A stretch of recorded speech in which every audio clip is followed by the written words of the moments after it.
They're here. How the hell are you, Braves country? The Atlanta Braves have woken from their long winter's nap, a little longer than we wanted last year, and we are ready for spring training baseball. And we're going to get you set today, and we will be with you throughout the entire 2024 Atlanta Braves season. Today, we're going to hear from Brian Snecker.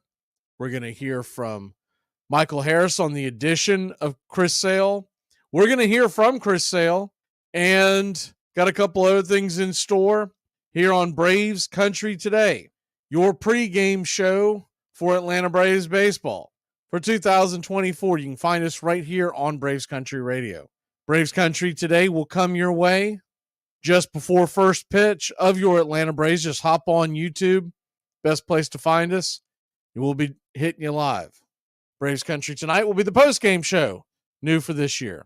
And we'll have the call-in show. We'll have the phone lines open up if anybody wants to chime in, or even if they just want to put it in the chat on our YouTube channel, we'll respond to those as well. And we will be bringing it all to you here on WQEE 99.1 FM all season long. And we'll be on your other affiliates, but you'll always hear us reference WQEE. So we will be here for all of your Braves action. Now, let's get into what the Atlanta Braves are looking at here in 2024. Looking at a couple of different things. First of all, I do want to go through the PECOTA projections for the Atlanta Braves. And we're going to go through the National League East today of your Atlanta Braves, the Philadelphia Phillies, the Mets, the Marlins, the Nationals. We'll hit up a couple of the other big contenders on just where they're at on the PECOTA rankings, where they're being projected as of right now, wins and losses. It kind of gives you an idea, kind of a barometer. Obviously, these things are not 100% accurate, but it does give you an idea that if a team stays healthy, look, we all know that baseball is 1,000% all about the numbers. And this is it kind of gives you a breakdown, gives you an idea. We're going to go over the percentages of the projections on who should win each division. Also the playoff percent numbers. Those are interesting because there's some teams out there you're really going to kind of take almost a double take. You're like, really? They're not shoo-ins. But your Atlanta Braves are being projected as shoo-ins. That doesn't mean everything. We've seen teams like the New York Mets last year. They were supposed to be shoo-ins, though we predicted, and it ended up being so, that they were being overvalued. I don't think that's the case with the Atlanta Braves. I don't think it's the case with the Los Angeles Dodgers. I think they're both being highly valued because of the depth of the rosters. Now, obviously, you can't project injuries. You can't project how a team is going to accept certain players. But there's a lot of continuity on both of those teams. And then other teams that are looking back to bounce back. What are the St. Louis Cardinals going to look like? Can the Cincinnati Reds take that next step? Has Milwaukee fallen off? We're going to talk about all of that on Braves Country today, and leading up to opening day, as we will take you step by step. We're going to do divisions. We're going to do predictions. All of that is coming up this month, and I cannot wait to get it going. All right, first up on the docket today, this is a clip of Billy Ripken and Matt Vasgersian on MLB talking about the addition of Chris Sale and what that could mean for the Atlanta Braves. Take a listen. Entering his 14th season, he's going to be 35 at the end of March, but in his own words, feeling stronger and healthier than he has in a long time in the spring. And if that's the Chris Sale that the Braves got, heads up rest of the National League East. What I think is cool about that is because, look, the Braves have been throwing a lot of people out there on the bump over the past few years, and we like them. And then all of a sudden, okay, one starting pitcher goes away. Then another starting pitcher goes away, whether injury, whatever it may be. Could it be that Chris Sale comes back feeling good and actually answers a lot of those problems and says, hey, give me the ball 30 times? Because I would love to see it. I don't think there's anybody more fun to watch than when this dude's on the bump and he's right. Yeah. There's a uniqueness about that delivery. He's slanging it. He's throwing hard. He's got a huge breaking ball to go with it. So I think it would be really cool to see him get 30 starts. I'm pulling for it. Totally agree. I think he's going to be kind of rejuvenated as well. Not that he wasn't with good players and with the good team previously, but he's walking into an all-star team. Yeah. I mean, the Atlanta Braves are absolutely loaded. It's World Series or bust for this squad, not just let's get one of the postseason spots and work into a wild card. You know, when you're a good player and you've won previously, you could speak to this better than I. I've heard great athletes say this. You go to a pre-existing great system. a Vanguard brand. Yeah.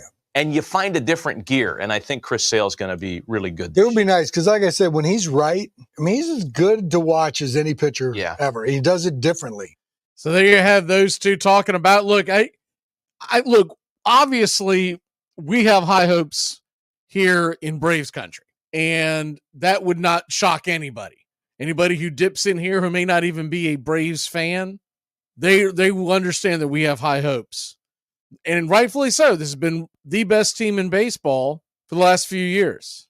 And we only have won the one championship to show for it. And honestly, the team that won the championship is the worst of the three. And you can make the argument the worst of the four. It's hard for me to quantify 2020 because it really was just an outlier. It wasn't a real season. No one will ever look at 2020 as a real championship year. Other than Dodger fans, and okay, I get that. If I was a Dodger fan, I'd probably be beating that drum as well. When you only have won that one since 1988, of course you're going to go, whoa, whoa, whoa, whoa, whoa, whoa. But as an honest engine, the rest of the league doesn't look at 2020 as a championship league. You know, we've talked about this before. Won't get back into it, but the NFL is the only one that kind of felt like it. The rest of it seemed a little discombobulated because you just didn't have the fans and there wasn't the travel and whatnot. But we set that aside. We go into this season. You look at the championship run in 2021, which was literally lightning in a bottle. You look at 2022 where they ran down the Mets and they were the best team in baseball and ran out of gas. And then 2023, they tried everything to make sure that team wouldn't run out of gas, and it didn't work. The Phillies flat out beat the Braves.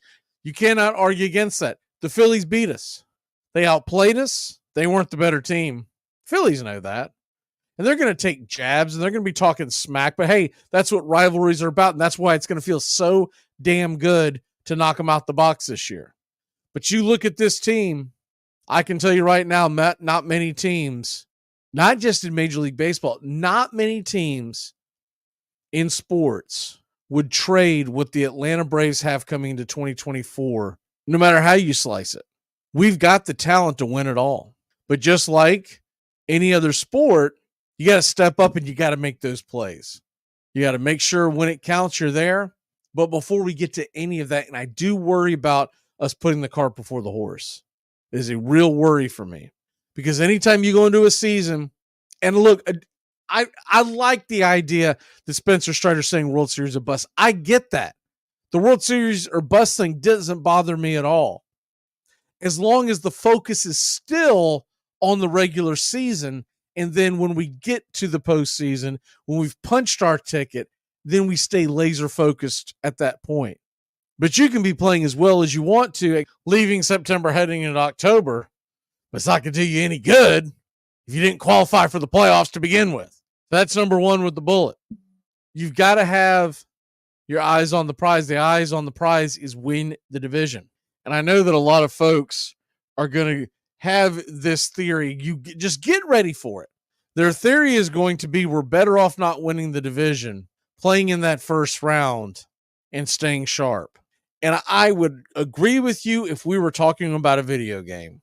But boys and girls, we're talking about athletes going through the grind of a 162-game season. And if you get to choose, you're always going to choose getting that bye. It's also not a given that if you win the division, you're going to get the bye. 2 of the 3 division winners get the bye. But the other reason why it would be imperative to win your division is because you're going to have home field advantage. So even if you're in a situation, let's say there's a team in the National League Central that runs away with that has a ridiculous record. We'll just say the Chicago Cubs, right? No one sees it coming. Holy cow. They're on fire. They win 104 games, 105 games, and they and the Dodgers have the bye, meaning we would have to play the first round, but you would get it home if you won the division. Now, you would also get that situation if you were the first wild card. I still think that there should be something to the reseeding, and you're not going to convince me otherwise. There's no reason why you cannot reseed in the Major League Baseball postseason. They don't all of a sudden, I'll give you a for instance, let's say The division winners are, I'm going to go by the Pacoda rankings. It would be the easiest way to do it. Let's say the division winners are Atlanta, St. Louis, LA. And Atlanta and LA get the two byes. And St. Louis is going to face at home the Arizona Diamondbacks. And the Philadelphia Phillies are going to face the Chicago Cubs at home.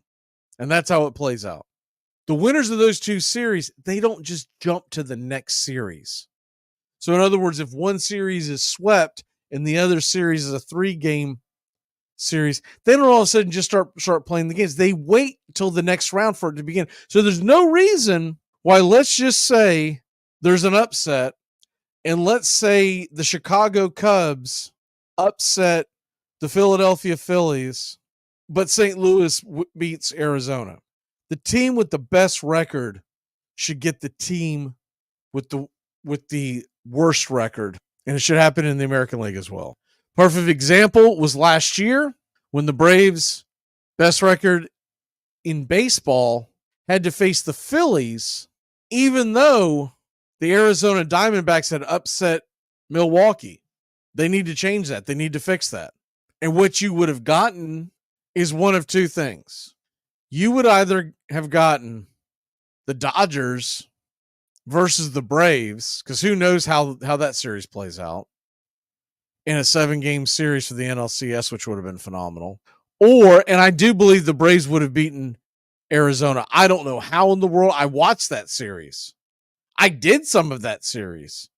I don't know how in the world Arizona got off the mat and fought back, and basically the Philadelphia Phillies choked it away.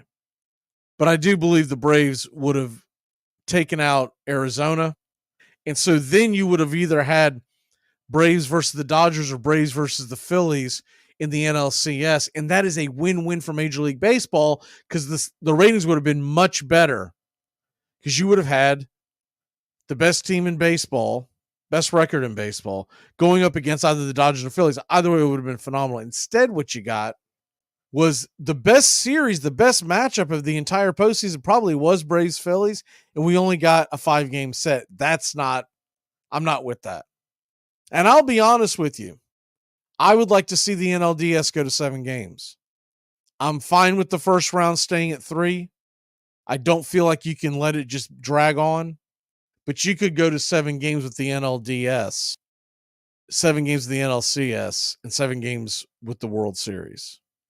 And you could either A, go back to the 1-game play-in, or B, do what I've been saying to do, because I really hate the idea of the 1-game play-in, because just like the 5-game series in the division series, it's not right when you're talking about baseball to let it come down to such a small capsule when we play this sport with the depth of your starting pitching, the depth of your bullpen, all that comes into place. But once again, if you're going to keep it to the 5, either way, you need to make sure that the first round is a mother to get out of. And I've said this once, I'll say it again until they wake up. If you do not change this, you're going to have more of these goofy types of things happen. Because if you went to my plan, which would be play a doubleheader on the second game of the series. So let's say, for instance, we'll just take the Philly-Chicago scenario. Philly and Chicago would play Tuesday night to get it kicking, and then Wednesday, you'd have a doubleheader. And obviously, whoever won game 1 would have the advantage going into game 2. But also, when you come out of Wednesday, you get that 1-day travel day, and then you're back on it by Friday.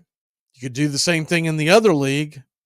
You could play Wednesday and then doubleheader on Thursday, give them the 1-day travel day, and then you're back at it on Saturday. And the main reasoning for that, not only does the intensity ramp it up, because if you're watching the games and you're a fan, you're like, dude, we got to get out of this. We cannot let this go to 3 games. But then the other thing is, when you come out of there, let's say if you go to 3 games, guess what? Your bullpen's depleted, your starting pitching's depleted, et cetera, et cetera, et cetera. And the team waiting for you, who earned it all year long, well, they have a true advantage now. Okay, back to the Chris Sale. Let's hear from him talking about coming into this season for the first time in a long time. He's healthy. It's been a long time. So, again, this was was fun. I went into the offseason. I had a lot of fun this offseason being able to play baseball and do things that I haven't been able to do. I was throwing bullpens here early in the offseason, and I was supposed to throw 20, and you end up throwing 33, 34, and it's like, I haven't been able to do this. So I get to like 20, and it's like, I'm still having fun doing it. So I want to keep doing it. So this is the first time I've gone into an offseason without dealing with something since 2018, something like that. So I appreciate where I'm at. I appreciate all the people that helped me get to where I'm at. Just looking forward to this great opportunity ahead of us. I never don't feel like my old self. I've always been me. So my expectations don't waver. I expect to do what I've always done, compete to the highest level. So a little bit older, but still got it in there. I do get intense. I like to compete, and I hate to lose. So all those things kind of slam them together with high pressure situations. Sometimes you get a little off the rails, but I like to think I can dial it in when I need to, and hopefully that lifts guys up around me.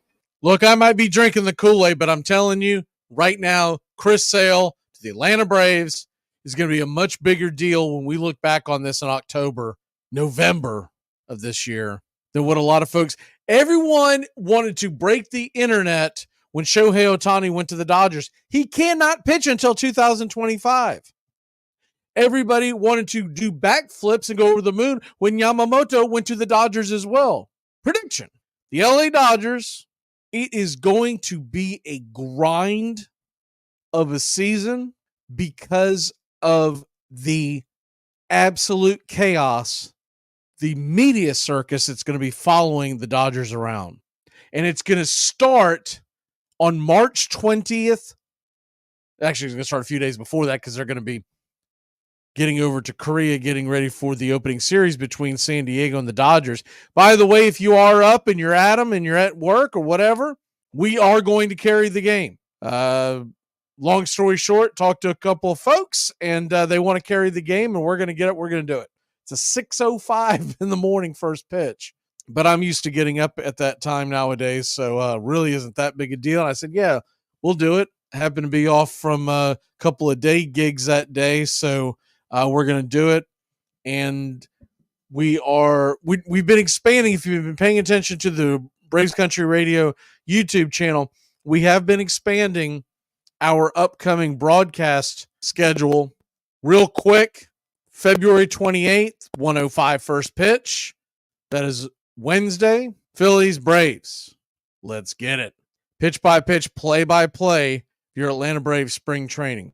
Now, if more options pop out, we will add to them. So my best advice would be, if you want to catch these games, and I know, look, a lot of folks want to listen to the spring training games when they're at work and whatnot, whether they're just throwing the earbud in or they've got it on their desk at work. We are going to add them as they become available. The Atlanta Braves have been incredibly slow at adding games that they are going to broadcast personally. So we're waiting for those to be put in stone, but they're not planning on broadcasting their games on TV until late in March.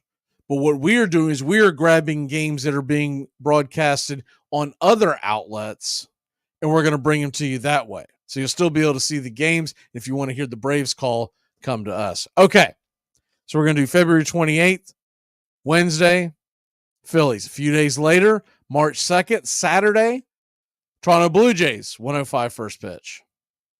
Then that following Thursday, March 7th, against the Red Sox, 1:05 first pitch. And like I said, we're going to be adding others, but as of right now, those are the ones we've put in stone.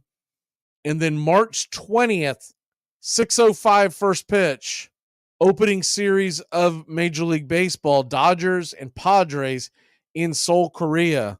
It's 1 week before the Braves and the rest of Major League Baseball have their official opening day, which is Thursday, March 28th. And yes, we will bring those games to you. But then the following day, 6:05 first pitch, we're going to do Dodgers Padres again. And the plan right now, assuming it gets broadcast in some fashion, we're going to do a doubleheader that day on the 21st, that Thursday. Yankees Braves, 1:05 first pitch. We just haven't made a card on it for YouTube because it hasn't been put in stone, but I would think between Atlanta and New York market, one of them is going to carry it on video. They've been really slow to add these. I think a lot of it, to be honest with you, is got to do with the broadcast contract situation that's going on with Bally Sports, Diamond Sports, however you want to say it. Diamond Sports was the company that's going into bankruptcy. And of course, Bally's is the brand that you see on your TV, but it's all under Diamond Vision. But yeah, so those are the games so far, but we are planning on doing several this spring. We're just waiting for them to unfold. We will be back in a flash here on Braves Country Radio. Hey, Braves Country, this is Mac McGee with Braves Country Radio. We are bringing you pitch by pitch, play-by-play of your Atlanta Braves all year long. Please like and subscribe today. It's free, and it helps us bring you more of the game we all love.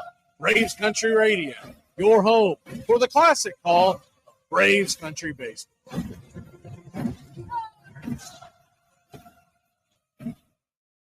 So back to the Chris Sale. This is what I thought this was cool. This is what Michael Harris had to say about the Braves being able to add someone as great as Chris Sale. And then I'll get back to my point on why I think the Dodgers are in for a long season. He's phenomenal. I mean, he's done so much in his career. I don't know how we got him, but that's just Alex doing his job. He's really good at doing that, and he always finds a way. So, yeah, just getting a guy like that and some of the other pieces we got are huge for this team that people probably would notice. But yeah, getting a guy like can really give us that extra edge. I think a lot of folks who probably don't watch a lot of American League Baseball don't realize how special Sale is. You're going to fall in love with the Braves Country. I guarantee it. I would be shocked if you don't become enormous Chris Sale fans. Now, I've been a fan of his long before he even came to the Red Sox. I've just been following his career. I play a lot of fantasy baseball, so I pay attention to teams, players that are not in Braves Country, and I've never really had him in any of my fantasy leagues, but I've always admired his ability to go to the bump and his ability for that swing and miss, and he has got a competitor's edge. He's every bit the reason. Without Chris Sale, there is no 2018 World Series championship for the Boston Red Sox. And I know they got caught with the Apple phone thing. It wasn't nearly as bad as the same kind of cheating that the 2017 Astros did, but the 2018 Red Sox still have their own dark clouds over that championship. But you put all that aside, what happened on the field, Chris Sale, first of all, that whole Apple phone thing, that was all to do with the offense. It had nothing to do with the pitching. But that Chris Sale year, I mean, he got the final out in the World Series. He was a starting pitcher. It's because you just could not hit him. And you look at what he did or has done in his career, and look, his biggest problem has been staying healthy.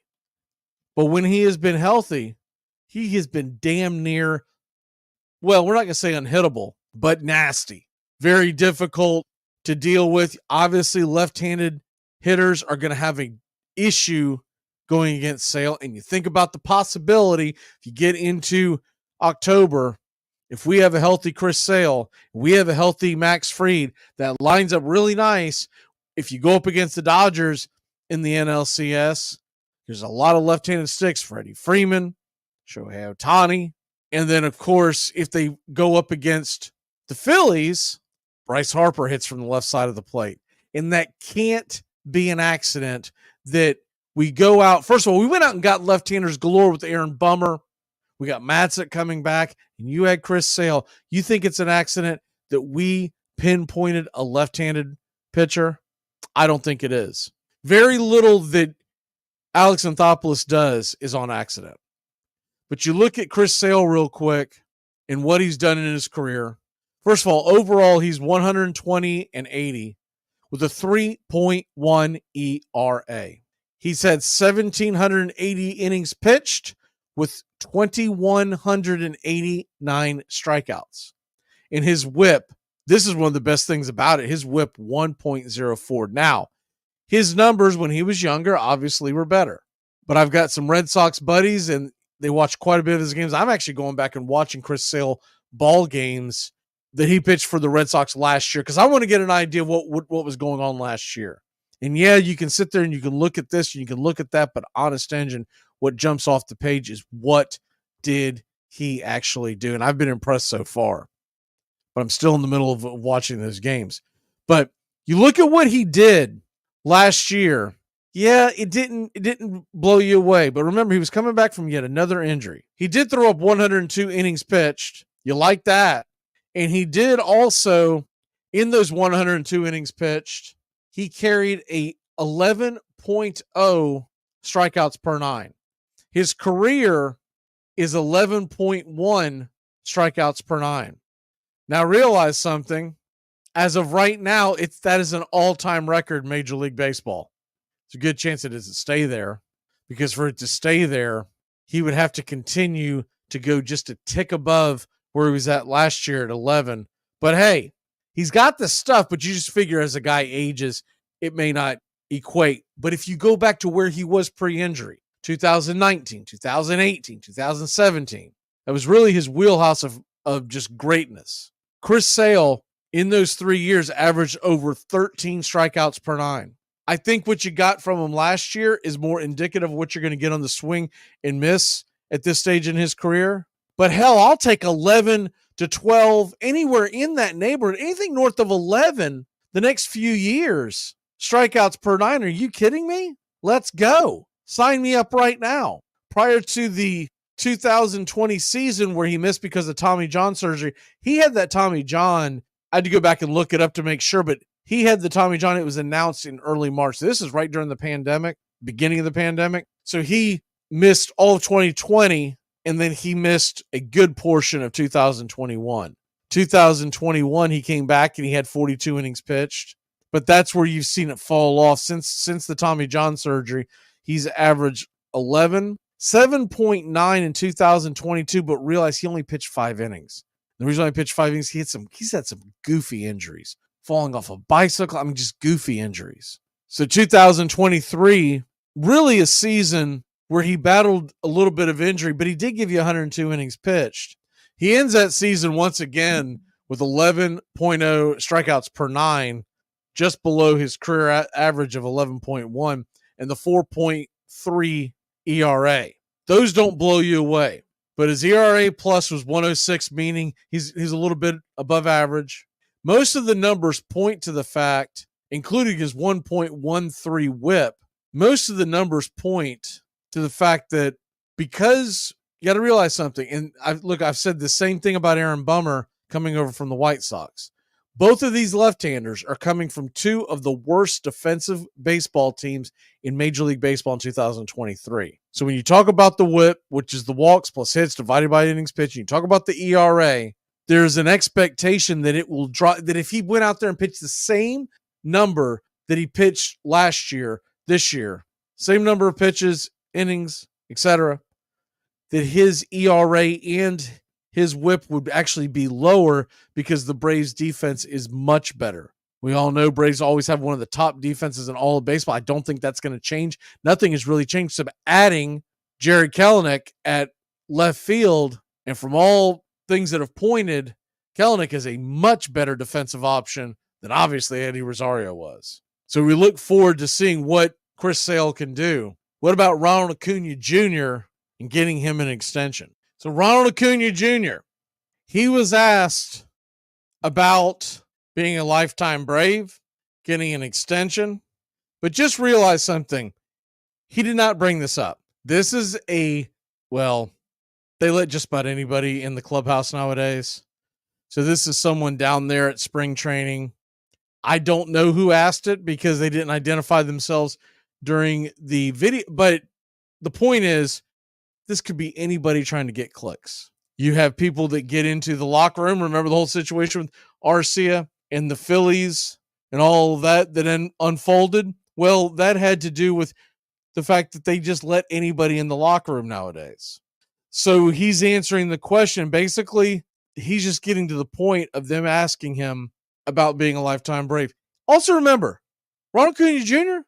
has 5 more seasons left. He will be through 2028, November 2028, before any of this is even necessarily a problem.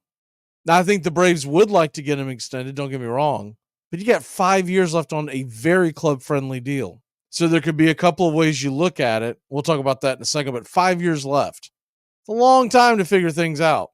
He has his contract through 26, which a lot of people are focusing on, but there's 2 club options, 27 and 28. So 5 more seasons. Here's Acuna and his interpreter on the matter. No estoy un secreto para nadie que quiero ser un Bravo de por vida. Espero que así sea y podemos llegar a un acuerdo pronto. It's not a secret that I want to be Brave for life, and yeah, just that's my hope. I hope I can stay here forever, and hopefully we can, make that happen soon. Ronald Acuna Jr. is not looking for anything other than another great season. He just won the MVP. He's very happy. He's happy with the money that he's making, per se. But he's not an idiot. He looks around and sees guys that are nowhere near his talent that are making a hell of a lot more money. So I get that part of it. A couple of your beat writers always circle the $22 million that the Braves are trying to keep all their long-term players under. Ronald Acuna Jr., if we're going to keep him long-term, is going to be nowhere near that number. I do believe, just from things that you've heard over the last several months, that Acuna sits on a different level than all the other Braves. And if he comes in and brings in much higher than a $22 million a year contract, nobody in that clubhouse is going to be complaining. And they've got the advantage now too, because most of these guys are locked up. And when you do kick that door, and is it going to be this year? I don't know. It'd be great to hear, but realistically, the Braves can't kick in the door this season and affect his money this season, because they would go skyrocketing through the threshold they're trying to stay under. We've talked about it before. Between 6 to 7 million is about where we're at. If you go any higher than that, adding to the contracts that they already have for this season, if you do that, not only are you going to pay a much higher tax, which obviously the brass is going to care about that, but also they would lose a high draft pick, and the Braves aren't about that. So if a deal gets done, I could see it happening either this preseason, spring training. I could see it happening during later in the year, but the money wouldn't kick in until at the very earliest 2025. I think they would try to kick that can down the road.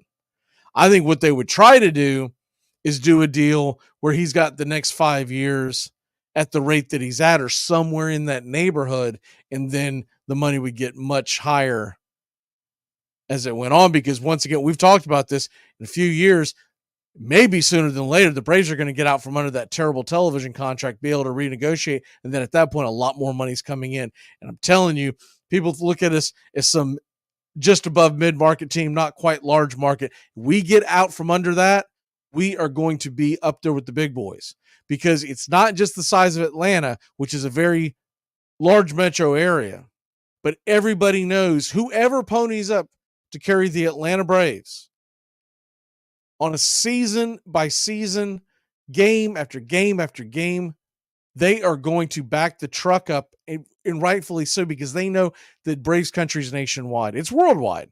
We get people to come into Braves Country Radio all the time, commenting on all of the places that they're living. And yes, all fan bases have that realistically, but to the numbers that I see, Braves Country Radio, Braves Country is on a different level. It just is. A lot of it has to do with the fact that we grew up with TBS. You didn't have to be from the Southeast. You didn't have to be in the Atlanta market to grow up a Braves fan. I grew up in North Florida, and other than trips heading to see family driving through Georgia, it wasn't until I was a young man that I actually went to the state of Georgia and spent any time. But I knew my Atlanta Braves. And I've met people all over this great world, folks that grew up watching the Braves on TBS or listening to Braves radio way back in the day, and they could pick up the AM radio signal all over the Southeast. So when the Braves do have a chance to change their provider, and it's coming to an end with the bankruptcy, Atlanta Braves are going to be in good position. And I think that's more likely. Once they get that part figured out, then they're going to be able to have a clear path to getting guys like Acuna locked up. If it doesn't come earlier than later, we may lose guys like Max Fried, but don't worry. The Braves are not going to turn into some poverty-stricken franchise. They've got a huge following, and of course, not to mention the fact, hey, every night, Truist Park, that place is rocking. Let's listen to Brian Snicker before we jam out of here. We will be back in a flash here on Braves Country Radio. Braves Country, I'm Mac McGee. Join us for Pitch by Pitch, Play by Play, the classic ball of Braves Country baseball. We're bringing you Atlanta Braves baseball all year long. Jump into our pregame show, Braves Country Today, just before first pitch. Stick around for the postgame show, Braves Country Tonight, where we will open up the phone lines, react to your calls or your comments all year long. That's Braves Country Radio, pitch by pitch, play by play, your home for the classic ball of Braves Country baseball. Brian Snicker on basically all the new toys and the old toys coming back. Brian, the amount of young talent the Braves have brought in, it seems like every year there's more and more. Who are you excited to see up close here this spring? You know what? There's a lot of them. I'll tell you what. One of them's not the young ones. I'm kind of really excited to see some of our old ones too. You know, Chris Sale's new in camp. See Charlie Morton again. Jared Kelnick is a really interesting kid that I can't wait for games to start to watch him. And we got some of the new guys, Herson Waltrip, that we, took number one last year. Guys really like him. Saw him throw a side the other day. We got a lot of nice looking young players in camp and a lot of depth, I think, which we always need. With Chris Sale, certainly watching him pitch so often over the years, what do you see with him that says he's still got it and he still has a very good repertoire to get through the season? Well, I think that was part of the allure, I think, for us with him is how he ended the year last year and how he threw. And like I say, I'm watching this side and it's like, man, my God, and this guy's he's a champion. He's a winner. I think he'll be great in our clubhouse because we have some young starters last year that had really, really good years. But you know what? They're still learning. And I think guys like that and to have, a guy like Charlie in there is great for them. It's a great sounding board for those guys. I remember Charlie, it was years ago when he was telling me he was close to considering retirement. Well, I've checked my watch and it's like 10 years later, he's still here. So I wonder what keeps him going, do you think, Brian? Well, I don't know. I talked to him. I watched him throw yesterday. And I mean, you look at, how driven Charlie is to do well and how he keeps himself going and takes care of himself. And you look at him right now and I don't see a 40-year-old body. That's for sure. I mean, the guy he's lean. The ball's still jumping out of his hand. And Charlie, he goes to the post. I mean, he doesn't miss starts. He takes the ball. And it's something else. I mean, I got so much admiration and respect for him and I love watching him do it. And it blows me away every time he takes that mound and I watch what he's doing. It's just amazing to me. With Kelnick, is there a certain thought, Brian, that one of the reasons why you got him is that you take a player who's got that raw ability and put him in your culture and special things can happen? No, I think that's, you hit it right on the head. I think, and I talked to some of our guys who, our young guys, our stars are still young too. I mean, and to put him in our clubhouse and what our guys do, how they go about it, I think is going to be great for him. I think it's, because he's a young tooled guy that has great ability and I think he'll thrive in our situation with our guys.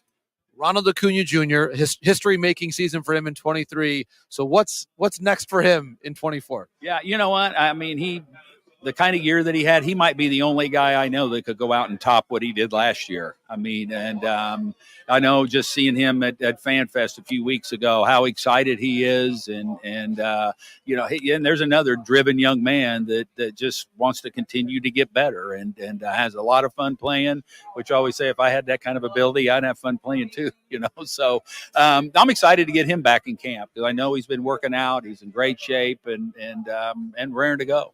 There's a team training out in Arizona that's got a pretty good roster too. And when you saw those first images of Shohei Ohtani in a Dodger uniform, as a manager and as a competitor, what did you think? No, I loved last year when we played the Angels because I wanted to see him in person. I hadn't seen him in person yet, and he's unbelievable talent. It's fun to play. It's fun to play the best. We consider ourselves as one of the best. So, you know what? I worry about my 26 and what we're doing, because there's a lot of really good teams out there. Final question, Brian, looking to the future with Smith Shawver, but what do you see as the last things he's working on this spring to round out his repertoire? Well, I've already seen development and growth with AJ. I mean, he was a young kid that came up. I loved how he handled himself. I think the mound presence, how he handled the situations is really good. It's just about experience with this kid. He's a total package, got a huge ceiling, and you know what? I've already seen improvement in him over the winter and what he's worked on, just watching side. So he's another one of our young guys that I can't wait till the games to start to watch him go. One thing we're going to have to get used to, Braves country, as you heard that interview, the tongue bath of the Los Angeles Dodgers, it's going to get to the point where non-Dodger fans are going to lose their mind. And I'm talking about fans of teams that live in big markets. They're going to say this is too much coverage. We're going to hear Yankee fans, definitely going to hear Red Sox fans because they're in for a rough year. But we're going to hear all of that in the very near future about how, dude, it's enough already. It's enough. Now, I told you we're going to get into the PECOTA standings. We're going to go ahead and jump into it real quick. Not going to spend a lot of time on it this episode, but next time with Braves Country, we're going to dive in and do a deep dive. But I do want to hit the NL East real quick before we end this today. Atlanta Braves are expected right now at 100.7 wins. So we'll say 101 wins, right? I'm going to round these. The Philadelphia Phillies, 85 wins. We talked about this before, 16 wins in front. In fact, they've gained a decimal. It's really interesting how I check them all the time. The Mets, 84 wins, and that's being on the plus side because it's really 83.5, so really 83. I don't know if I buy that the Mets are going to be within 2 games or 1 game, however you split it, of the Philadelphia Phillies. I really don't see that. Miami, 80 wins, and Washington, 57. One thing I'll say, I think Washington could be a little better than their 50. So it's 57.9, so we'll say 58. You look at what Washington is doing, and they're building it the right way. Look, they had to tear it down because bums like Max Scherzer and Bryce Harper bailed on them. Guys like Soto, who started chirping and wanting out, and they said, you know what, screw it, we're going to bust the whole thing down. We just won the World Series. This is 2019, heading into 2020. It really kickstarted it because of the pandemic. Honest engine, that was the best time to tear it down. And Washington's got some good, very fun to watch young players. If the Braves are off and you want to catch a game and you're kind of bored and you're like, well, who should I watch? Just watch that Washington team. They're going to be a fun team to watch. They're going to score some runs. They're going to be a little difficult to keep up with the pitching because you normally don't make a huge commitment to your bullpen until that's the final piece. And then, of course, the starting pitching. They've got some young guys, but all in all, it's going to be a bit of a struggle. But I think there's a much better chance that Washington clears the 58 win mark than the Mets grabbed to 84. Look out west for the Dodgers, 102. So they continue to climb in these PECOTA rankings. PECOTA projections, excuse me, that's what they're officially called. Arizona, 85. San Francisco, 81. Watch out for the Giants. Watch out for the Giants. They are going to be better than advertised. San Diego, 80. I don't know if they get there. San Diego's in a sell now mode. They're one of these teams where I don't think it's going to be a full-blown rebuild. It's more going to be a reshuffling in the deck, and they'll probably get a really aggressive next offseason. Remember, they just lost their owner, passed away. It's a long, long way for them to get back to where they could be like really competitive. We're talking about championship league competitive. But they've got some cornerstones that they can build on. And Colorado is most likely going to be dreadful again. They're 57. There's nothing about Colorado that wows you. Their pitching is a long way away. They've got a few young pieces, but all in all, it's not happening. Real quick in the NL Central, and we're going to do a dive into the NL Central in the very near future, but Cardinals are projected to win that division. Cubs, Milwaukee, Cincinnati, and then Pittsburgh pulling up the rear. I think what you could see with the NL Central is you could see it being a 3-team race, going in 3 wide, St. Louis, Chicago, and Cincinnati. Even though they're projecting Milwaukee, I'm not buying it. They traded off Corbin Burns, I also think they're going to be sellers at the deadline. But you can never totally count out the Milwaukee Brewers because much like the Tampa Bay Rays of the American League, you can't name 3 guys on their roster and they find a way to win 85 plus. All right, we're going to get out of here, y'all. Great seeing you, Braves country. Please like and subscribe Braves Country Radio. We'll be here pitch by pitch, play by play of your Atlanta Braves all season long.